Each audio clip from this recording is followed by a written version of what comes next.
Big Boss season 9 முடிஞ்ச கொஞ்ச நாள்லயே அடுத்தபடியா பிக் பாஸ் சீசன் 10க்கான ப்ரோமோஸை வந்து இப்போதான் கொஞ்ச நேரத்துக்கு முன்னாடி ரிலீஸ் பண்ணியிருக்காங்க. ஸோ இந்த சீசன்லேயுமே விஜய் சேதுபதி தான் வந்து ஹோஸ்டாக இருக்காரு அப்படின்றத உறுதிப்படுத்துகிற மாதிரி ப்ரோமோலையுமே வந்து விஜய் சேதுபதி தான் பேசியிருக்காரு. முன்னாடி 7 சீசன் வரலையுமே கமலஹாசன் சார் தான் வந்து ஹோஸ்ட் பண்ணியிருக்காரு.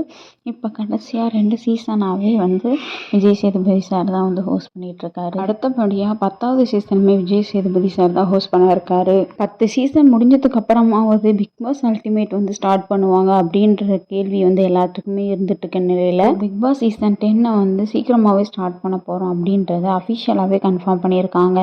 வழக்கமாக அக்டோபரில் தான் வந்து பிக் பாஸ் வந்து ஸ்டார்ட் பண்ணுவாங்க. அதுக்கு முன்னாடி இருந்தே ப்ரமோஷன்லாம் அதுக்கு முன்னாடி ஆடிஷன் நடக்கும். ஸோ இந்த டைமில் நிறைய பேரை கூப்பிட்டு ஆடிஷன் நடத்திட்டு இருக்காங்க.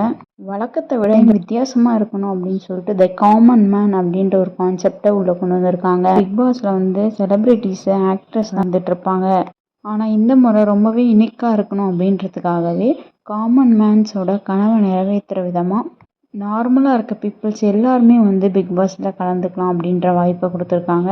எப்போவுமே இன்ஸ்டாகிராமில் பாப்புலராக இருக்கவங்கள ஒருத்தவங்க தான் வந்து காமன் மேனாக உள்ளே கூட்டிகிட்டு வருவாங்க.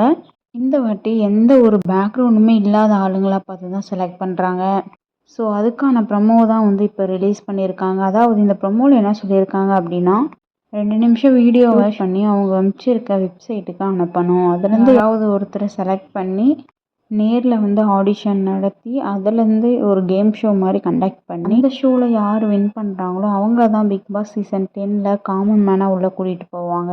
ஸோ அப்படி எத்தனை பேர் வந்து உள்ளே கூப்பிட்டு போவாங்க, எத்தனை பேர் உள்ளே கூப்பிட்டு போவாங்க, இல்லை ஒருத்தரை மட்டும் தான் கூப்பிட்டு போவாங்களா அப்படின்ற எல்லா அப்டேட்டுமே வந்து வெயிட் பண்ணி தான் பார்க்கணும். இது மேலும் வந்து சினியை பற்றின அப்டேட்ஸ் தெரிஞ்சுக்கிறதுக்கு சினி டாக்ஸ் டைரியை சப்ஸ்கிரைப் பண்ணிக்கோங்க.